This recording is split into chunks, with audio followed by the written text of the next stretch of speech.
안녕하세요. 결혼 1년을 넘기지 못하고 이혼을 하게 된 20대 후반의 여자입니다. 이혼 서류 접수하러 갔을 때 남편 말고도 시부모님도 같이 해서 온 가족이 다 같이 다녀왔어요. 여기까지만 들으면 제가 이혼을 하게 된 이유가 시어머니 때문이라고 생각하실 분들이 계실 것 같네요. 하지만 사실은 전혀 그렇지 않아요.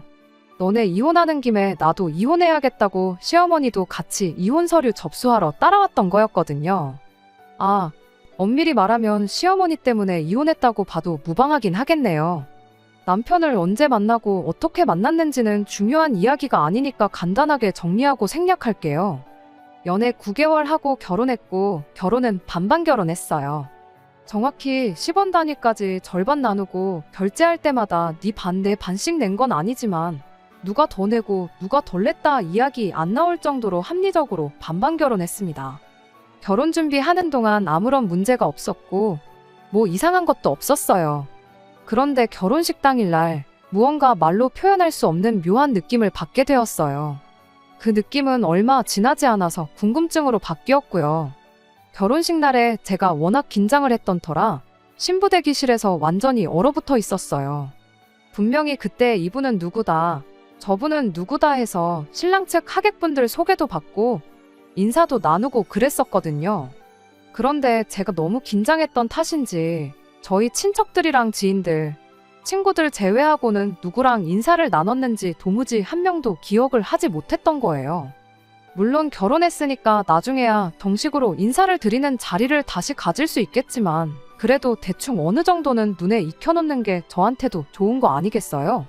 결혼식 내내 자꾸 그 생각하느라 신경이 쓰였는데 생각해보니 식 끝나고 식사하는 동안 한 번 더 인사를 드릴 기회가 있다는 걸 깨달았어요.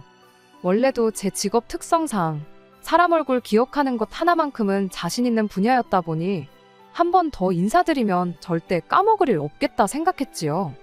그렇게 식사 시간에 하객분들 한 분 한 분 찾아가 다시 인사를 드리고 왔어요. 대충 누가 누구인지 얼굴하고 매치시켜서 기억을 딱 해놓았는데 그때서 뭔가 이상하다는 생각이 들었어요. 결혼식에 찾아온 손님분들이 하나같이 다 남편의 시외가 친척들 뿐이었고 남편의 친가 친척분들은 단 한 명도 참석하지 않았거든요. 결혼 전에 시아버지 가족관계까지는 제가 따로 들은 바가 없었다 보니 왜 친가 친척은 한 명도 안 왔는지 그냥 단순하게 호기심이 생기더라고요. 물론 응당 제가 몰라도 되는 이야기니까 미리 말을 안 했던 걸 테고 알려주지 않아도 그만인 사실이긴 합니다만 또 한편으로는 저도 이제 이 가족의 구성원이 되었는데 무슨 사유가 있는 건지 충분히 알아도 되는 거 아닌가 하는 생각이 들더라고요. 신혼여행 중에 이걸 남편한테 물어볼까 말까 혼자서 고민했어요. 그냥 거리가 멀어서 우연찮게 친척분들 모두가 날짜가 안 맞아서 참석 못했다는 단순한 이유일 수도 있겠지만 최악의 경우에는 아버님의 가족사에 아픈 상처가 있다거나 며느리인 저한테도 말 못할 비밀이 있을 수도 있으니까 제 입장에서는 이걸 물어보는데 최대한 조심해야 할 수밖에 없었습니다. 그런데 아무리 생각해도 제가 먼저 물어보거나 먼저 알려주기 전까지는 절대 제가 알아낼 방법이 없겠더라고요. 뭐 흥신소를 구해서 알아보는 방법도 있었겠지만 제가 뒷조사하는 것도 아니고 남편이나 시부모님이 알게 된다면 그건 그거대로 저한테 좋을 거 하나 없겠다 싶었고요. 결국엔 신혼여행 마지막 날에 남편한테 직접 물어봤어요. 왜 결혼식에 오빠네 친가친척은 한 명도 오질 않았느냐고 말이죠. 아침 드라마에나 나올 법한 그런 가족사 같은 게 있을 줄 알았고 남편도 대답하기 엄청 껄끄러워할 줄 알았는데 막상 제 질문을 받더니 대수롭지 않게 그거? 하면서 대답을 해줬어요. 과거에 어머님하고 친가친척들 사이에 무슨 일이 있었는데 그때부터 친척들하고 시부모님하고 연을 끊고 살게 되었다고요. 남편도 자세한 내용은 몰랐는지 그냥 뭉뚱그려서 연을 끊고 지내고 있다 그렇게만 알고 있었어요. 원래는 한 동네에서 다 같이 모여 살 만큼 사이가 좋았다는데 무슨 일인지는 자기도 워낙 어릴 때 일이라 자세히는 모른다더라고요. 남편 또한 어렴풋한 기억 속에 친척 형하고 친척 누나들하고 친하게 지냈던 기억이 있어서 자기만이라도 따로 만나볼까 했던 시기가 있었는데 시어머니가 워낙에 그쪽 사람들을 보고 싶어 하지 않아 했기에 자기도 그냥 그러다가 말았답니다. 무슨 사건인지는 몰랐지만 어쨌든 그 이야기가 저한테는 나름 대단하게 들렸어요. 우리 시아버지가 엄청 대단한 사랑꾼이구나 싶기도 했지요.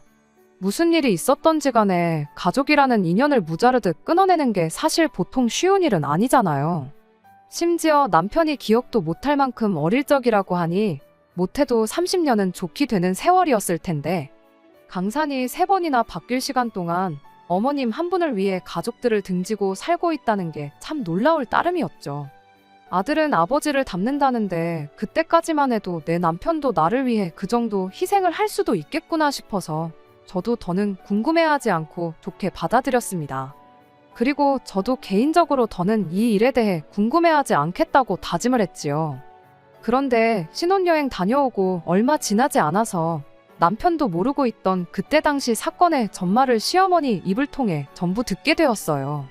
제가 잘못 생각했던 게 하나 있었는데 아버님이 어머님을 위해 가족과 등지고 살게 되었던 게 어느 정도 맞는 말이긴 했지만 어머님이 당신 시댁 식구들과 그렇게 된 건 순전히 아버님의 잘못이라는 걸 알게 되었습니다. 신혼여행 다녀오고 나서 그 다음 주 주말에 시댁에 인사를 드리러 찾아간 날이었어요. 남편이 눈치도 없이 시부모님한테 제가 친가친척들 일을 엄청 궁금해하더라며 그때 무슨 일이 있었는지 말 좀 해달라고 말을 꺼냈어요. 제가 분명히 더는 궁금해하지 않고 물어보지도 않겠다고 그날 남편한테 말을 했는데 눈치를 보아하니 자기도 왜 친척들하고 등지게 되었는지 궁금했었나 봐요. 그럼 자기가 궁금하다고 하면 되는 걸 왜 굳이 저를 팔아가며 물어보나 싶어서 조금 짜증이 났습니다.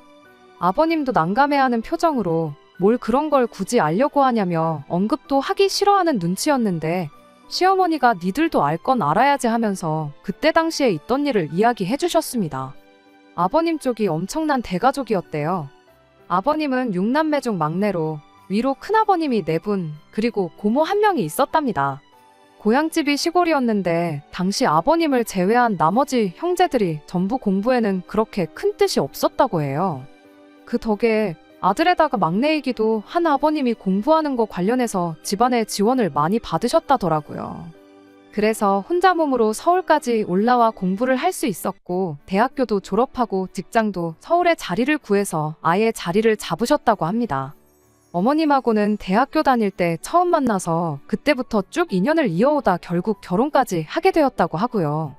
어머님도 대학을 나왔다 보니 원래는 맞벌이를 하기로 하고 결혼 생활을 시작했는데 아버님의 아버지 그러니까 할아버님이 돌아가시게 되면서 할머님이 건강이 악화가 되셨대요.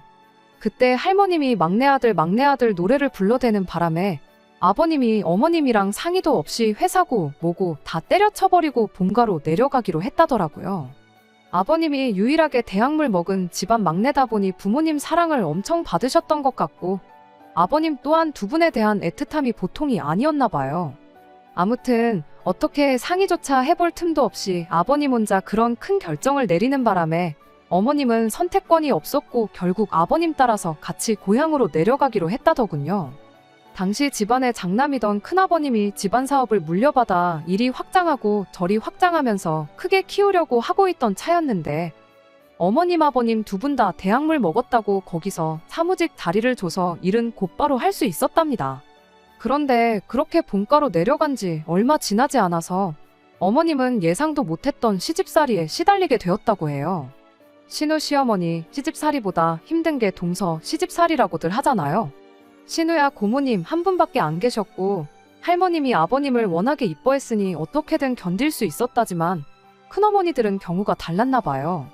어머님이 대학물 먹었다는 것도 엄청 눈꼴 싫어했나 본데 거기에 추가로 자기들은 아픈 시어머니 돌아가면서 모시고 있는데 며느리 중에서도 서열이 제일 아래인 시어머니는 사무직일을 시킨다고 책상머리에 앉아있는 걸 두 눈을 뜨고 볼 수가 없던 거였죠.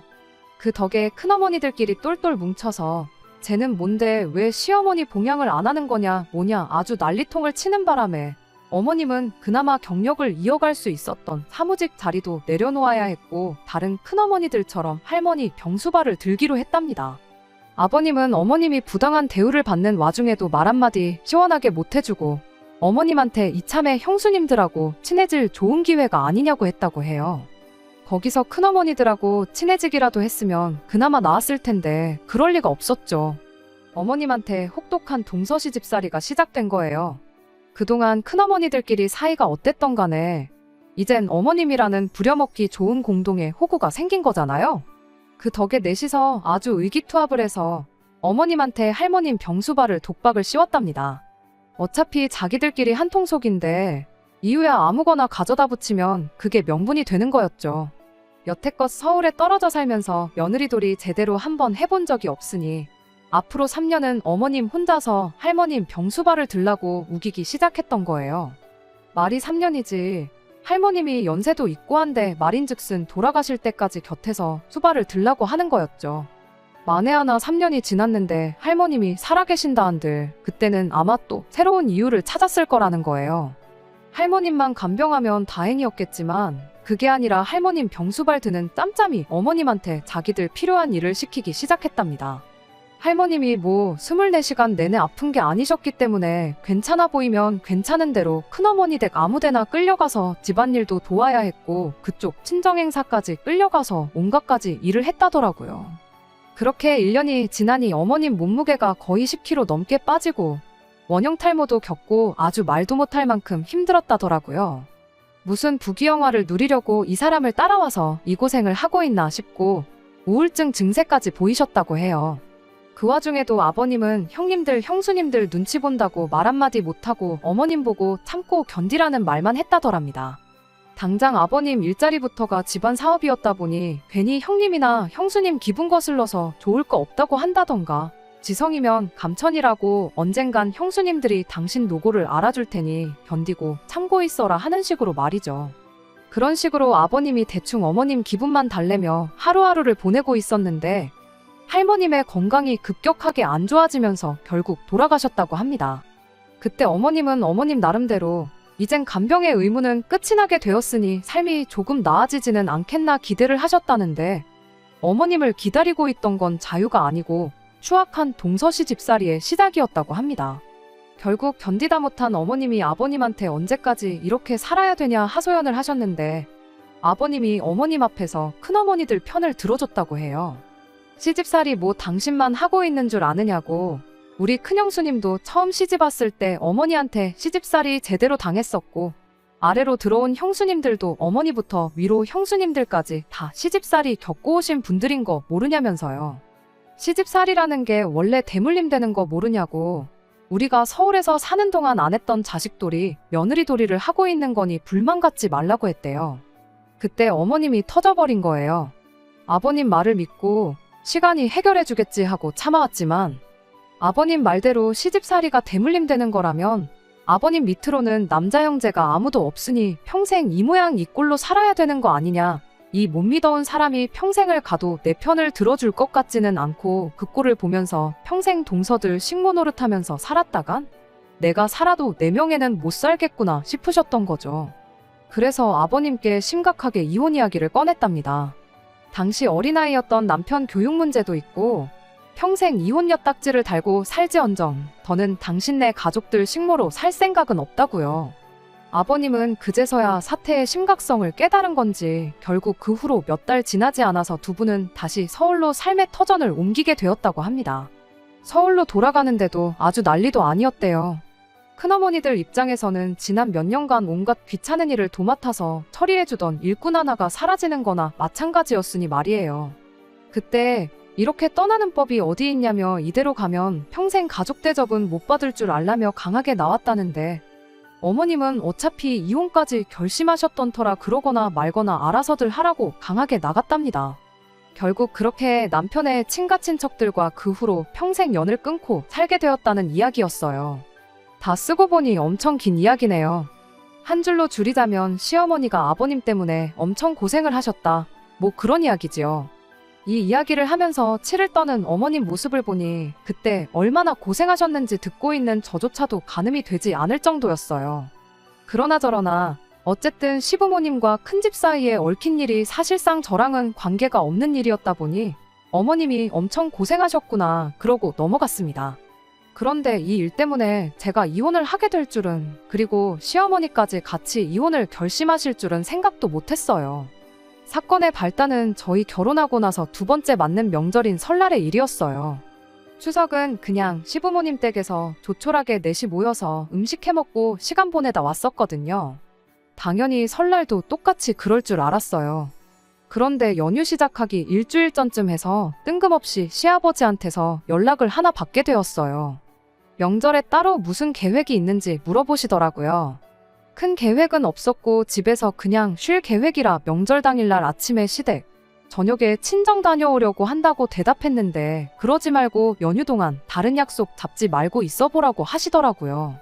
어디 좋은데 다녀오려고 하는데 너네도 같이 가자면서요.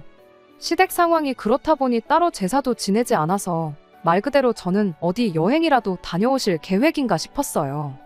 왜 요즘은 명절 연휴 기간에서 여행들 많이 다녀오잖아요. 게다가 시아버지가 먼저 제안을 하셨는데 거기다 대고 싫다고 할 수도 없어서 알겠다고 대답했어요. 여행을 가실 생각이면 여행 계획이라도 대충 미리 세워놓아야 할 것 같아서 어디로 가실 계획이냐 물어봤는데 그건 차차 알려줄 테니 궁금해하지 말라셨는데 그때는 정말 이런 일이 일어날 줄 눈치도 채지 못하고 있었습니다. 남편이 시어머니한테 연락해서 어디 가는 거냐 대충 떠봤는데 어머님도 아버님이 어디 가는지 도통 말을 안 해준다며 전혀 모르는 눈치였어요. 아버님이 알려준 대로 2박 3일치 짐 챙겨서 연휴 시작하는 날 시댁으로 향했어요. 시댁에 도착했는데 현관문에서부터 쩌렁쩌렁 두 분이 티격태격하는 소리가 들리더라고요. 무슨 일인가 싶어서 후다닥 집 안으로 들어갔는데 어머님은 저희가 도착한 건 아랑곳하지도 않고 바닥에 거의 쓰러지다시피 누워서 발을 동동 구르며 내가 거길 왜 가냐고 소리만 지르고 계셨어요.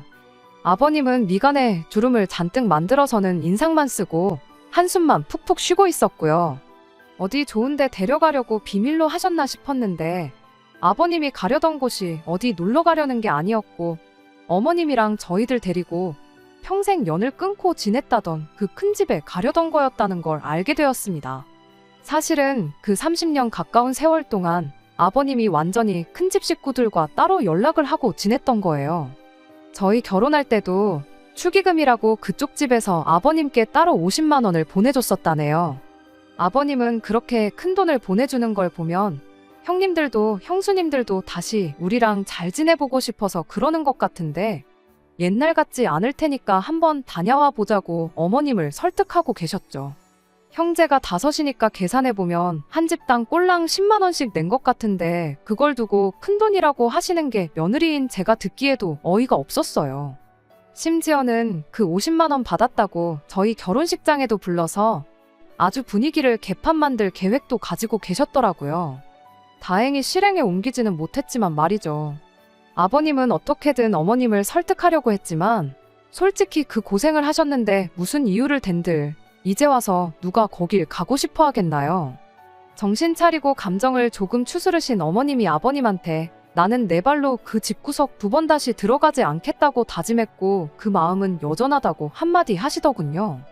아버님은 결국 감정에 호소하기 시작했어요. 당신 때문에 벌써 몇 년을 형제들, 조카들 얼굴도 못 보고 지냈다고. 나도 가족들하고 한데 어우러져 살고 싶다.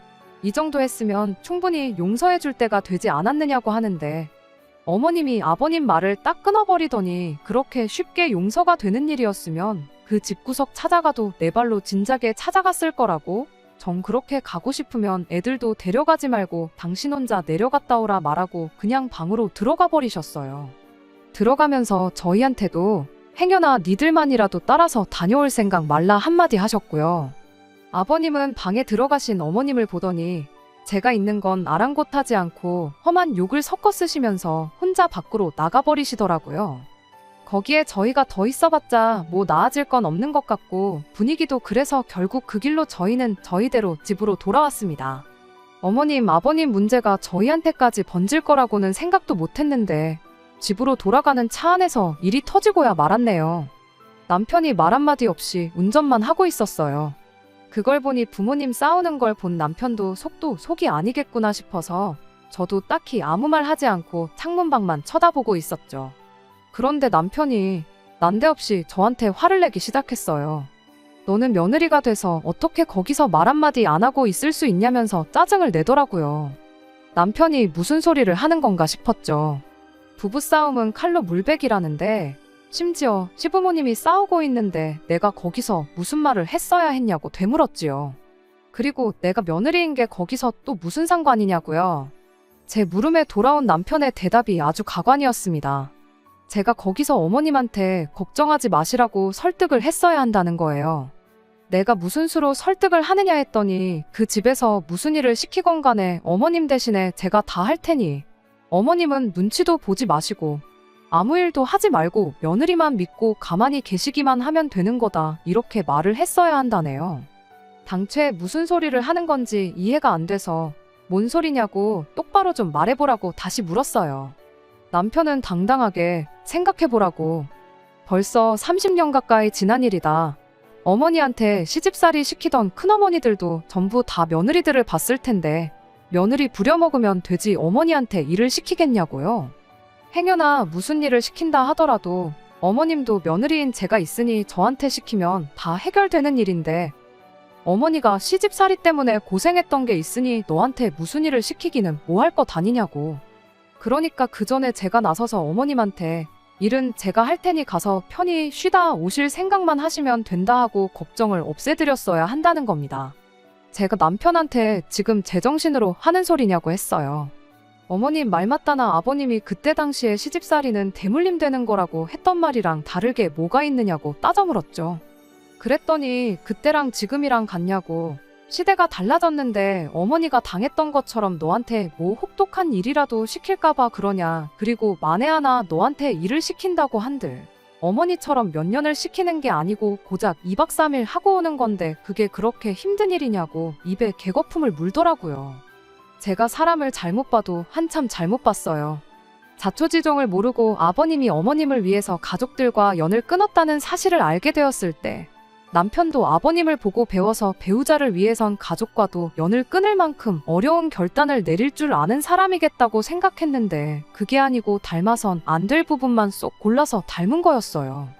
이대로는 집에 가서도 똑같은 이유로 대판 싸울 것 같아서 남편한테 그 길로 차 돌려서 다시 시댁으로 가자고 했습니다. 이유는 말 안 해줬는데 남편 표정이 한층 밝아진 게 제가 시댁에 다시 가자고 한 게 시집이비를 가리려고 하는 게 아니라 자기가 말한 대로 어머님 설득해서 큰 집에 모시고 가려고 하는 거라 생각했었나 봐요. 저는 열받아서 말 한마디 나오질 않는데 남편은 뭐가 그렇게 신이 난 건지 콧노래까지 흥얼거리면서 운전을 하고 있더라고요. 그래, 어디 한번 집에 가서도 콧노래가 나오는지 한번 두고 보자 했어요. 결국 그렇게 시댁에 다시 도착했습니다. 저희 나갈 때만 해도 집 밖을 뛰쳐나가셨던 아버님이 다시 들어오신 건지 또 현관문 앞에서부터 요란한 게 두 분이 저희 집에 가고 나서 같은 일을 가지고 2차전을 하고 계신다는 걸 알 수 있었습니다. 남편은 이 상황을 해결할 구세주라도 된 것 마냥 당당하게 현관문을 열었어요. 어머님도 아버님도 다투던 걸 멈추고 니들이 여기는 왜 다시 또 왔냐는 표정으로 저희를 쳐다보셨고요. 남편은 의기양양하게 엄마 아빠 여기 며느리가 할 말이 있대요 하면서 저를 두 분 앞으로 떠밀었어요. 남편은 그때까지도 자기가 했던 말대로 제가 시어머니한테 시집살이는 제가 어머님 대신 총알바디가 돼서 전부 받아내줄 테니 안심하시라는 말을 꺼낼 줄 알았나 봐요. 하지만 제가 미치지 않고서야 거기서 그런 말을 꺼낼 이유가 없었어요. 남편이 원하는 소리를 해주는 대신 어머님한테 어머님 아들이 차 안에서 나한테 이렇게 말했다고 토시 하나 빼먹지 않고 그대로 설명드렸습니다. 이 사건의 원흉이나 마찬가지인 아버님도 당신 아들이 얼마나 멍청한 소리를 했다는 걸 아시는지 아무 말도 못하고 어이없다는 표정만 짓고 계셨어요. 어머님은 이야기를 듣더니 아주 자식이나 아비나 둘 다 똑같은 놈들이라고, 이 집구석 남자들은 왜 저 모양 저 꼴이냐며 아주 분통이 터진다고 하시며 가슴을 다 부여잡더라고요. 그리고 어머님의 화살은 다시 아버님한테 향했어요. 그때 당시 생각해보라고. 어머님 병수발 들고 당신 형수님들 집에서 개같이 부려먹힐 때 당신이 한 게 뭐가 있냐고요. 개고생은 나 혼자만 했지 당신은 당한 게 하나도 없으니 이제 와서 다시 가족이네 어쩌네 하면서 사이좋게 지내고 싶다는 소리가 나오는 거 아니겠냐고. 그게 아니고 그때 그냥 같이 서울로 올라오는 게 아니고 아예 이혼을 해서 당신은 거기다 버려두고 왔었어야 했다. 그럼 적어도 아들 자식이 지 아비랑 똑같이 자기는 아무것도 할 생각이 없으면서 마누라 팔아먹고 떡이나 먹으려는 그런 사상을 갖고 자라게 두지는 않았을 거 아니겠냐고 하면서 한탄을 하시더라고요.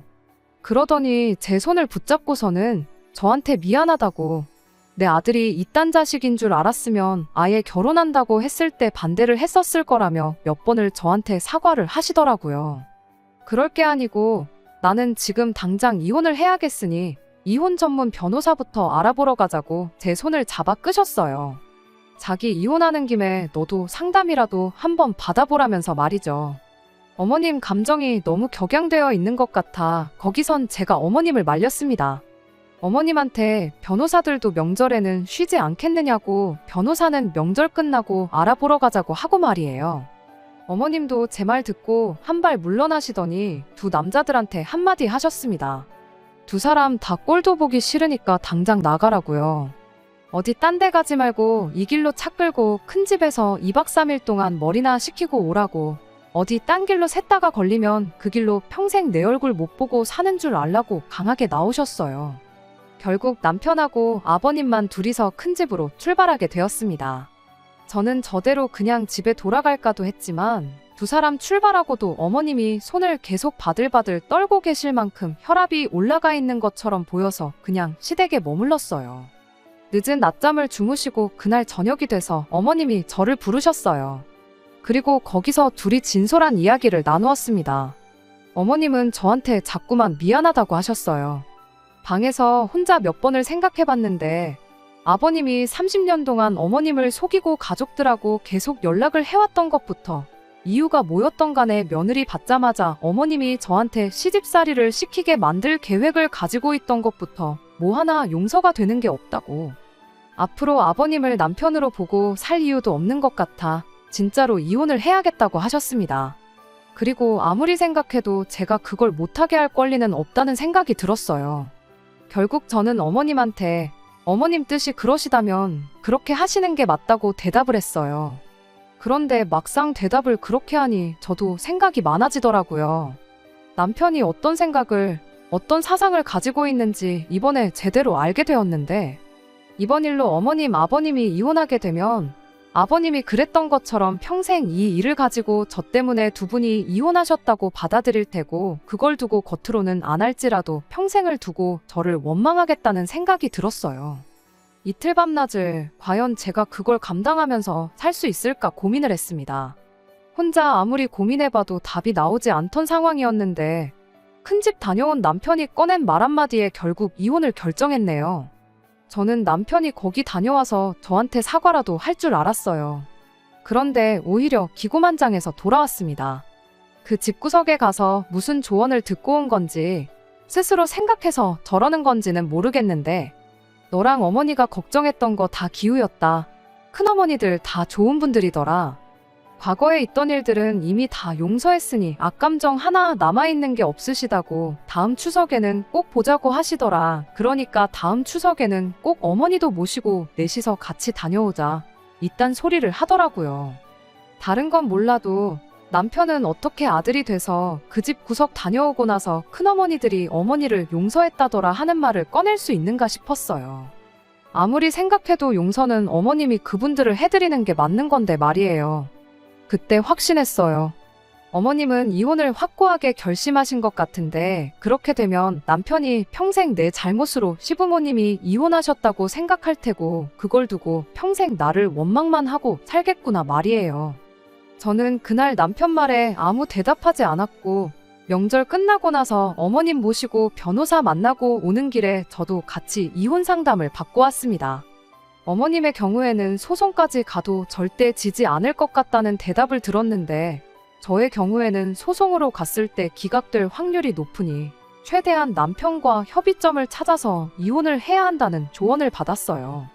결국 남편과 협의점을 찾는 데까지 시간이 걸리게 되어서 얼마 전에야 겨우 이혼 서류를 제출할 수 있었습니다. 시어머니랑 며느리가 같이 이혼 서류 제출하러 가는 게 누가 봐도 콩가루 집안처럼 보였을 테지만, 그 사람들이 제 인생 대신 살아주는 게 아니잖아요. 이유야 어찌되었든 이제 평생 이혼녀 꼬리표를 달고 살게 되었는데, 앞으로 제 남은 인생 이 판단을 두고두고 후회할 날이 올 수도 있을 테지만 사람 앞일은 모르는 거니 최대한 열심히 살아보려고 합니다. 끝까지 들어주셔서 감사합니다. 오늘의 사연은 여기까지입니다. 구독과 좋아요, 알람 설정 부탁드리고 더 좋은 사연으로 다시 찾아뵙겠습니다. 감사합니다.